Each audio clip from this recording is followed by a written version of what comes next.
I am Krista Doyle. And I'm Kaylee Moore. And today we are talking about the juicy reputation layer of AI search. I know. I'm sure you're dying to make a Taylor Swift reference.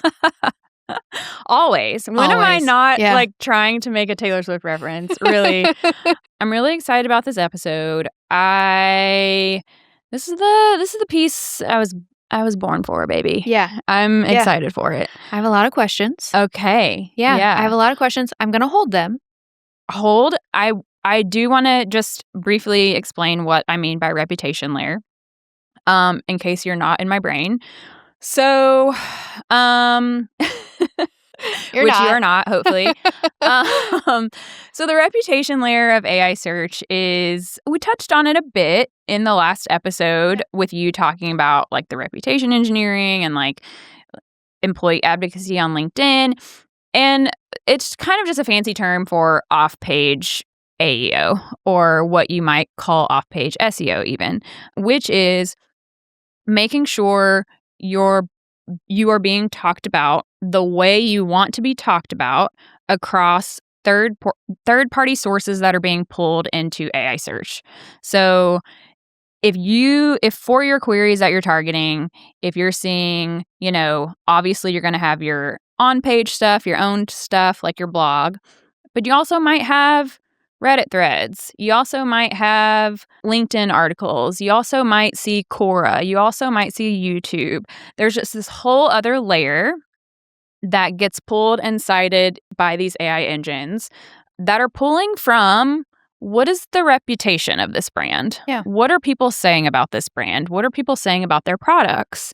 And that is where I have decided to plant my flag in this new AI search landscape, because to me, it's the most fun. Mm-hmm. To me, it's the most exciting. And another piece of research from AirOps that I've seen recently is 85% of citations in these AI engines come from third-party sources. Mm-hmm. And I didn't even touch on, like, PR is also a part of all of this, right. Obviously. Mm-hmm. So that is what I mean by the reputation layer. So the layer that sits anywhere off of your specific website that helps give AI context on your brand and your products. I also like to call this the group chat. Okay. It's vibes. It's a group chat. ChatGPT is essentially like, hey, I know what this brand is saying about themselves, but like, what have you all heard about? What does the community say? What is the community saying? Chat, go off. So that is what I mean when I say off-page AEO or the reputation layer. Question/comment. I will say, coming from the owned property piece of the equation, what you're talking about historically and currently is very scary for a lot of brands because it feels out of their hands. And Correct. So I'm hoping that you'll speak to how they can have some more say in this conversation, the engineering of it all. But I want to acknowledge that in the past, I think a lot of companies have felt nervous about this piece because public sentiment is often out of your hands. And some of these platforms like Reddit are a little trickier in that, like, you can't really go on there and start to control things. Of course. Because they will call you out. So I get that it's a little scarier because it's different. Like, it's different from what you've traditionally had to really focus on.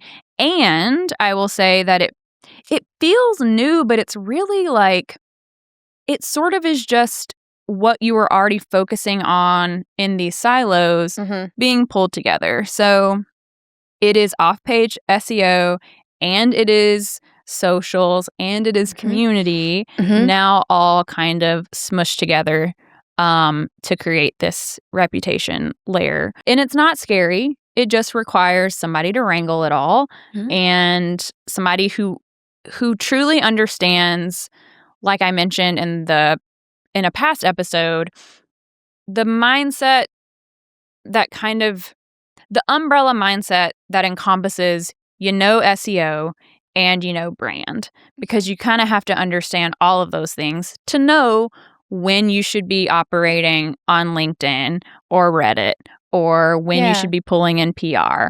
You kind of have to understand how all of those things work so that you can know, this piece is important, an important piece of our reputation layer, and I also know how to go engage on there in Right. the right way. Yeah. So, initial stupid question. There are no stupid questions, etc. There are no stupid questions.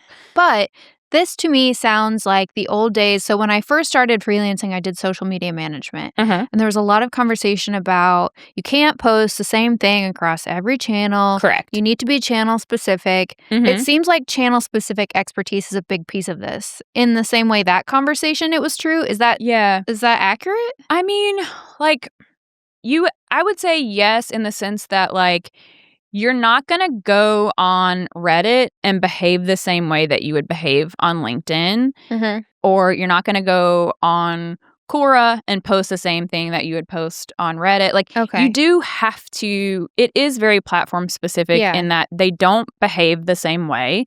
There are different rules, there are different cultures. You have to understand the culture of each platform. Yeah. And so, it does take somebody who I think, not that you have to be an expert in every single one of these channels, but you do have to be willing to go learn how they all work and the different cultures and the different algorithms. Okay. Yeah. That makes sense. What other burning questions might you have? This all just reminds me of early days of social media. Mm-hmm. You want to have somebody who's kind of platform native, who understands the vibes and the expectations and how do people talk to each other here, what's frowned upon, what's good. I think some companies might get excited about this piece of the conversation and try to have an on-team staff member just, okay, it's your job now to do all of this. And it sounds like that's maybe not the move because it's pretty nuanced platform to platform and for these different arms. And I'm curious once we get more into that, if that will be confirmed or maybe not confirmed. But yeah, as somebody who doesn't know a ton about this piece of it, I think even for my own brand, I think, oh, maybe I should be on Reddit or maybe I should be on YouTube more. And I guess I'm curious to hear more about your advice on how to decide what to do even. Yeah, I mean, honestly, I like to say you don't need to be everywhere. Yeah. You don't need to be on all of these, but you do need to be present on the platforms that are important for your brand. So the platforms where your customers are or your, ideal customers. Yeah. And the ones that are showing up for your target queries. So it's in the same way that you want to start your content strategy from a place of what are our target topics? What topics do we want to own? What queries are we going after? And what is showing up for that? Mm-hmm. That's kind of how I would think about starting this. A simple way of starting this is go to ChatGPT and type in your target queries. Which of these third-party platforms are popping up? So it could be, obviously, I've talked a lot about Reddit and LinkedIn and YouTube, but it also does include stuff like G2, you mentioned in the last episode. So specifically for B2B stuff, G2 reviews are huge. Yeah. Obviously the PR piece is huge. So earned mentions in industry publications, but also very niche blogs. Newsletters, I'm sure. Yeah. So any Substacks are public and get indexed and stuff. So yeah, I think it's really just about looking at, which of these platforms are your customers on, and then which are getting pulled into AI engines for your target queries on a regular basis. 'Cause if Reddit's not showing up for your category or your brand, then maybe that's not the place that you need to start. Yeah. Maybe it's LinkedIn. But it's going to come down to which are important for your brand and then creating a strategy for each of those.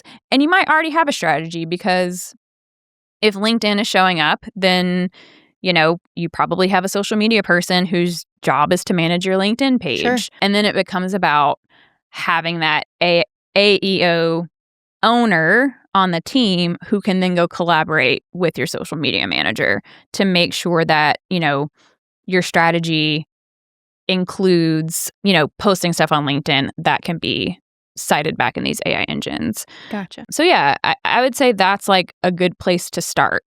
Just even if you want to start with the first, top 2. Yeah. And just go hard there. Yeah. Know your customers. Yeah. That's a common thing.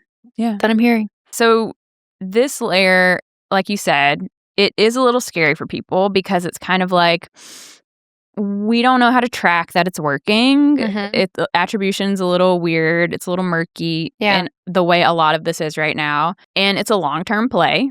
You're not going to see sentiment or narrative change overnight. It's something that you're going to have to like probably very manually track over time to know if your efforts are working.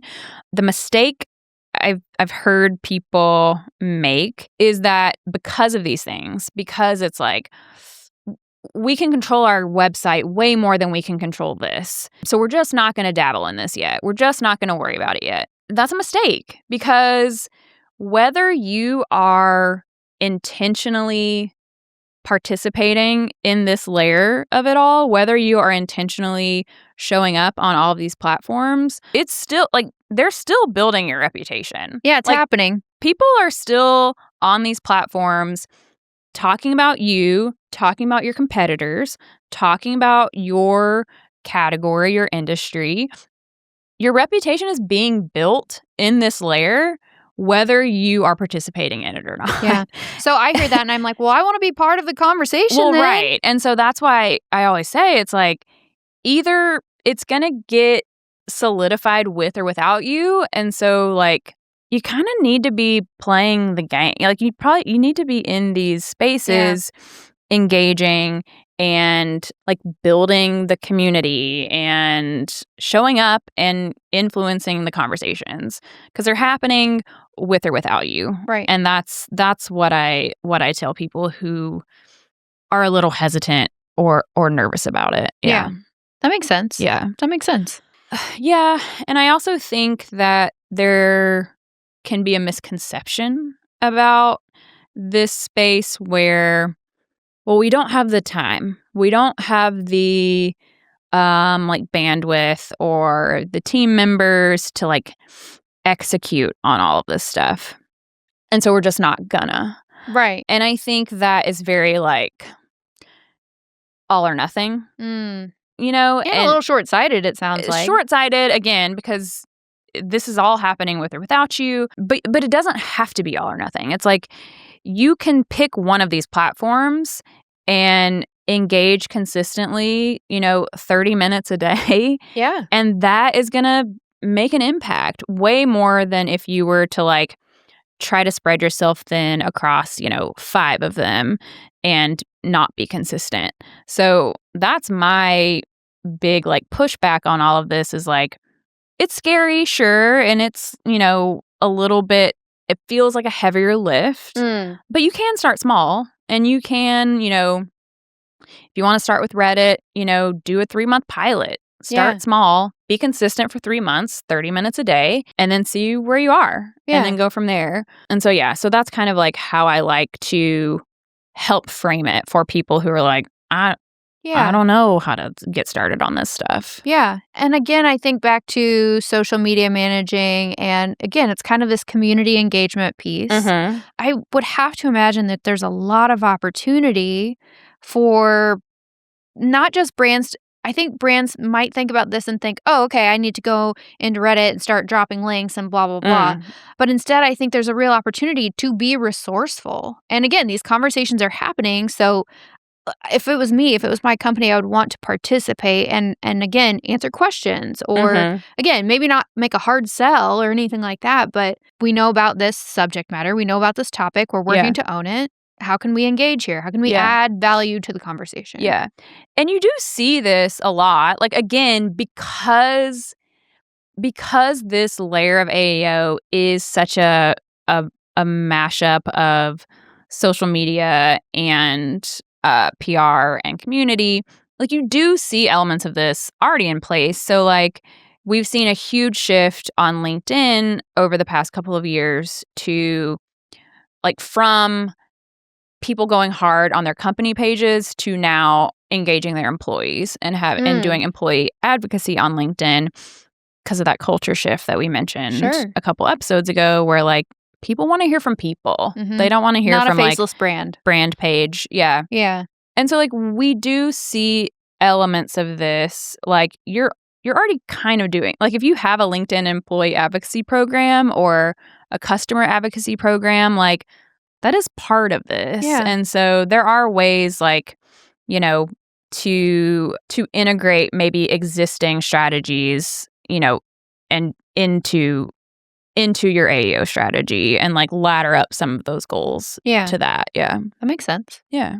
Any other questions? I mean, I have so many. I just didn't know if you needed to continue to cook. No, so fire them. Okay. Yeah. How does a brand decide where to start? How do you evaluate across this landscape? And can you talk a little bit more about like what is included in the off page? Because I think again, like not knowing a lot about this, you talked about Reddit, you talked about Quora, LinkedIn. Are there other things that are part of it? Yes. So I would say the biggest ones that we're seeing cited in ChatGPT and other AI engines right now are Reddit, YouTube. Yeah.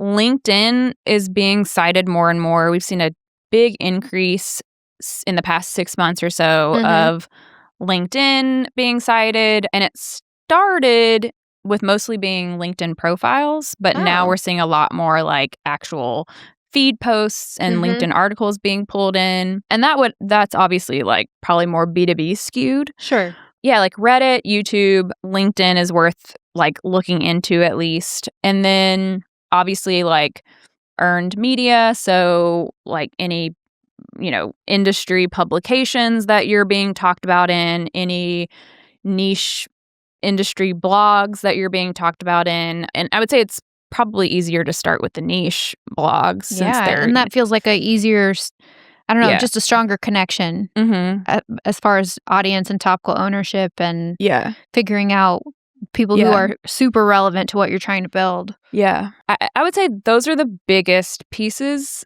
of that puzzle, at least right now. But I mean, really, it's like, what else is showing up for your queries? You know, if G2 is showing up a lot, like it's worth trying to spend time, like, you know, looking at what those reviews are saying about you and making sure that it aligns with everything else.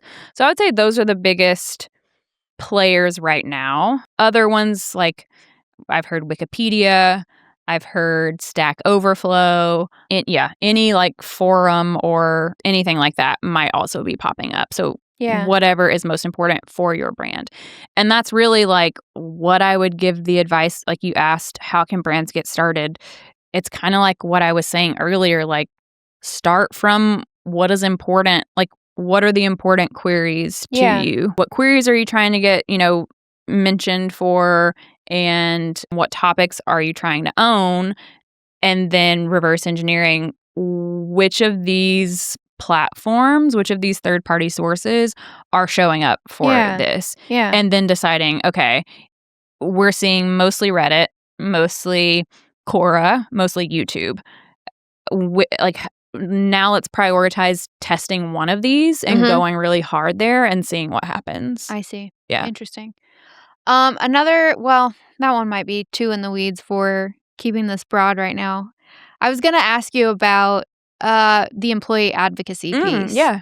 So I feel like employees probably are your subject matter experts because they know your company and your product better than anyone else. I'm curious, how do you get buy-in how do you start having that conversation? Because I feel like much of what we've talked about so far is there's an education piece that needs to happen. There's a little bit of strategy that needs to be sold. And then education on, okay, we sold the strategy. Here's the new plan.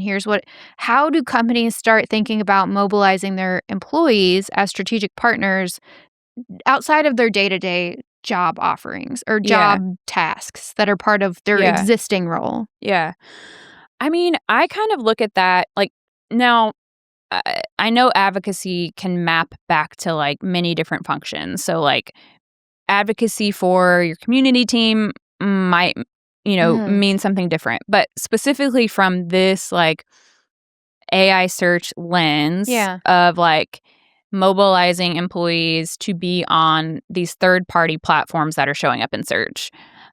I really look at it as like when I hear, like if I'm talking to a client about Reddit and they're like there's no Reddit team, right, at these companies. There's no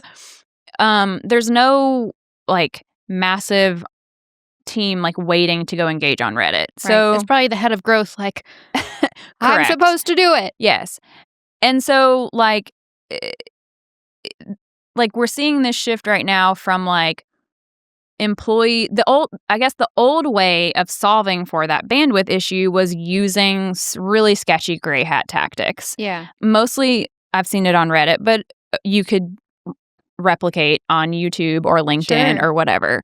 But really the old way to scale was like kind of do something shady, have like a team of contractors using AI and like anonymous accounts or like, you know, stuff you shouldn't be doing on LinkedIn or whatever. Yeah. But to me, I think the future way to like easily scale these things is like roping in your employees and like thinking about that as a way to scale your off-page AEO efforts. Yeah. Because, you know, getting your employees, getting your customer advocates, getting even like if you have creators that you work with, like getting them involved from the AI search lens on these platforms. It's just a great way to have subject matter experts engage on Reddit or LinkedIn or wherever in a way that feels real, in a way that feels human, and in a way that you're not having to control, really. You're not telling them what to say. Right. You're just equipping them with like guidelines and best practices. And then they're going and like starting interesting conversations around your brand. I mean, we're all posting on LinkedIn pretty often anyway. So I feel like this is just a more strategic layer to add to it. Another question that just came up for me as you were talking, though, was you're talking about off-page, the non-owned channels. Does offline, is that part of this umbrella? So, like, I'm seeing a resurgence of dinners and breakfasts and gatherings at large conferences.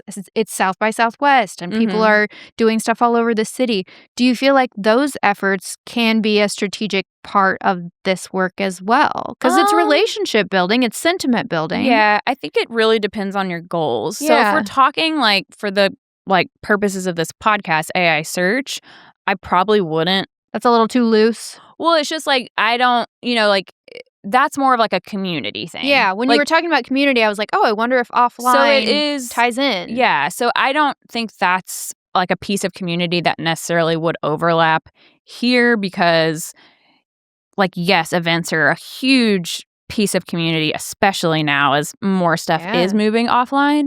But I don't know that like will directly impact your presence in search, right? I guess I was thinking like it's a great opportunity for organic content creation, which is great for like great fodder for LinkedIn. You know, right. This company, I'm at this company's offsite doing blah blah blah. Yeah, it made me think. Here's 10 things I learned about B2B SaaS from our company offsite. You know, LOL, because everybody's doing that. But I just didn't know if that was a piece that people are talking about. I don't. Yeah, not as it relates really to search. I don't think that makes sense. But but certainly for like socials and community and like that other side of that coin. I'm also just thinking about like who owns these efforts, you know, which department within the marketing or product or growth team, how do we decide where to slot these efforts and like spread the responsibility out? It's tricky. It is, but it's not like, because I think that kind of like we were saying in a past episode when we were like, who should own AEO? Like, to me, this is part of that person's job. Like, if you are a director of AEO, your job is to manage on page, it's to manage off page, and it's to manage, you know, whatever other piece of AEO. And to me, it's like that person's job to, when you identify we should be engaging on these third-party platforms, you now need to go figure out which cross-functional partners at the company you should be working with. Interesting. So, like, that makes sense. not that it's the AEO person's job to then go manage all of these social channels, but you should be working with your social manager. You should be talking. You should be talking, and you should be like collaborating and sharing efforts. Yeah, figuring out how do we like now incorporate LinkedIn into this like AI search layer, as well as for your like social goals. Yeah. The same way that you should be partnering with the community team on Reddit or Quora or any other of these like forums that are popping up. Yeah. So the AEO is just a master collaborator, I think. Yeah. Yeah. That makes sense. Where do you go to learn about this right now? Do you have any sources that you find yourself turning back to? And great question. I don't know that I have an answer to that question for my own work, because I just feel like there's a fire hose every single day, and I can't learn fast enough almost. Really, like LinkedIn. Yeah. Just like following anybody helpful I see on LinkedIn. So I think a lot of these AI search tools, they're producing a lot of research right now. Yeah. So like I see a lot of great research. We've like talked about AirOps. Yeah. Like really great research coming out of AirOps, out of Profound, out of SEMrush, I think. They're all like publishing lots of research around like what is getting cited. Like I think SEMrush is the one who published the research around like LinkedIn citations are now increasing. So I would say like follow these AI search tools and their employees because they're all talking about this a lot. I think it's a great way to see the things that we're talking about in practice as well, because again, here are these companies that are putting out original research. Yeah. And that is probably part of their larger AI strategy. Yep. You know, this is really high quality information. They have a large data set. It makes sense for them to build authority on these types of topics. So, for sure. That's a great way to do it. And again, I want to acknowledge that everything is changing so fast. It feels overwhelming. So if you feel that way, I think that's very normal. And again, I would be very leery of anybody who feels that they have it figured out. I think the people who are working to solve for this are very curious, experimentational, just trying different things and looking at the performance numbers. Again, this is like what we've been doing with AI search for years. Yeah. Look at the data, try something new, and adjust and evolve as all of this changes, because it's changing fast. Yeah. And the strategy has to be adaptable and flexible and all the things. So, Yeah. And I'll also say it's like this area of AEO specifically, like it just is a team sport. Yeah. Like it just is. And search used to not have to be, but it really is. And I think that's a good way to look at it too. It's like your AEO person, whoever that is, like they're the coach. Yeah. And they need to be coaching the players that are, needing to collaborate. So and that person is gonna also be like watching all of this change and like reporting back. So yeah.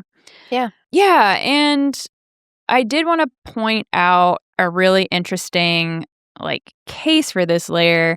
I know I talked about in a previous episode how when I searched who is Krista Doyle, it pulled in that Superpath blog, but I don't have a website. Like, I don't have a website. I'm not able to do on-page anything. But because I'm constantly talking about Reddit marketing and like my Reddit marketing agency and stuff on LinkedIn, in things like the Superpath AMA, in stuff like that, it like spat out exactly who I am, exactly what I do, exactly like what my expertise is, only citing LinkedIn, the Superpath blog, and this Ogilvy report that I was in on like fandom and social media. Right. Which I found fascinating. Yeah. Because super fascinating. My assumption was like, I'm going to search this, but I don't have a website. So like, what's it going to know? Yeah. But I was like, oh. Yeah. Right. Like, it's important. I have found that with myself too. I will constantly look at different engines and see like what's the response, because I've had to pivot my work so much too. Yeah. And I think so now I'm pivoting more into a fractional head of content, editorial lead, whereas in the past I have been a long form content writer for SEO and for e-commerce companies. And so now I've had to pivot my online persona and all the signals that indicate who I am and validate that, and again, are the reputation layer. And for me, it's been a nice incentive to get away from the owned channels. So go on YouTube shows, go on podcasts, guest post on other people's sites and share my expertise. I feel like, again, you can strategically do both at the same time, but which you should be. Should be. You should be doing both at the same time. But again, I'm one person, and just small incremental changes. And if I do one a month, that feels like a win. Yeah. You can start there. Yeah. That's a good place to start. Totally. And I do think you bring up a good point, too, where you were like, I've kind of had a pivot, and now I need to make sure it's saying the thing that I want to say about me. Yeah, steer the ship. Yeah, I just think that is also a very interesting, use case for this layer as well. Yes, you want to be managing, what people are saying about you or whatever, but it just goes to show, you have to be talking about yourself in the same way across all of these layers, and you have to be consistent, because if you stop, then that if you pivot and you're not being consistent, it's not going to catch up. Right. It's not going to catch up. Right. And recency is such a factor in all of this that it's really just looking at the last 6 to 12 months of what has been said about you, what's the net new content. So yeah, it's not just, I've been doing this for 12 years. People know who I am. There's so much content out there. It's who are you right now? Yeah. And how are you shaping that narrative? But also, I think, how are you being generous and participating in all these different opportunities, not just under your own umbrella, in other people's sandboxes, essentially. Yeah. And I mean, that's really kind of the gist of all of this. But what I would encourage you to do, if you find yourself being very overwhelmed by the idea of having to take on any extra channels, or, the idea of the reputation layer, fancy word for off-page AEO, just start with one platform. Whatever is showing up most for your brand or your category, start there. It's okay to go slow. That's the only way you're going to prove out value, and then worry about, okay, now how do I scale this, or what platform do I try next? But that would be my biggest piece of advice for all of this, because consistency on one platform is going to move the needle way more than trying to spread yourself thin. Yeah. And then I would just really, really urge you to try to avoid the temptation to do anything sketchy or try to get the quick win using a gray hat tactic, because it's just not gonna work. It's not sustainable. And especially if we're talking about Reddit, man, they really can sniff that out really easily, especially now, because that gray hat, astroturfing, AI bot stuff has been really flooding the platform. And Reddit is not only really buckling down on their spam filters to get rid of that stuff, but the moderators are way more sensitive to it. Other Redditors are way more sensitive to it. So anything that even resembles astroturfing, or an anonymous account pretending to be a customer or something like that, you're gonna get called out. Yeah. Immediately, people are gonna screenshot it. It's gonna do damage to your brand. Just really try, don't fall into that trap. Yeah. And that stuff happens for a reason. It worked for a while. It worked Same for a with while. SEO. There's all kinds of stuff like that. Yeah, of course. But it's very quickly not working. Yeah. Reddit is maturing as a marketing channel, and that stuff's just not going to work, and it's not going to be sustainable, and it's not going to get you the quality of wins that you're going to be wanting from a platform like that. So that's my final 2 cents. Just please avoid that kind of stuff, because there's a lot of misinformation out there about. Or I can get you the quick win. It's exactly. No, you can't. Exactly. No, you can't.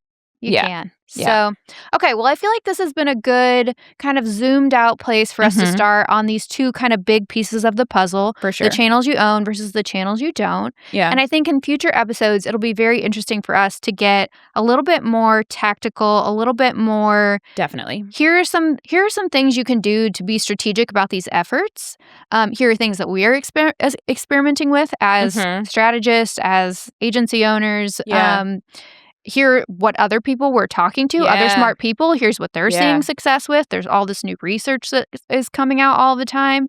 So I think future episodes will be an invitation for people watching or listening to join us in just trying to stay on top of all this, do it strategically, and see what works. Because we're all solving for the same thing, which is this is a very big shift. What's happened in the last 18 months took 10 years with SEO. So it's very condensed, and I think that's only going to continue. So just staying on top of this and trying to be smart about what do we do moving forward. That's what we're going to do here. Yeah. Yeah. And hopefully get you excited about it. Yeah, there's so much opportunity. So much opportunity.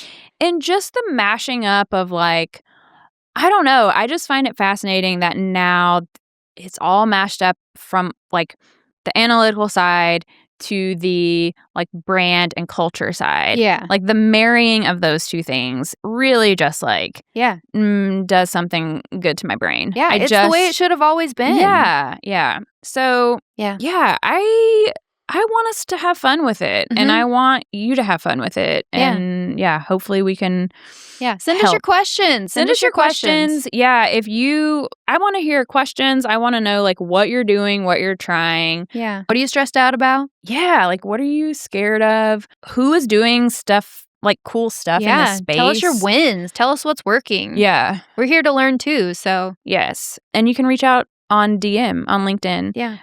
Either one of us, Kaylee Moore, Krista Doyle. Yep. And just more soon. Just even if you just want to say hi. Mm-hmm. So we will be back with a new round of episodes very soon, going a little deeper. Yeah, we're gonna get a little more specific. Yeah. But until next time. Yep.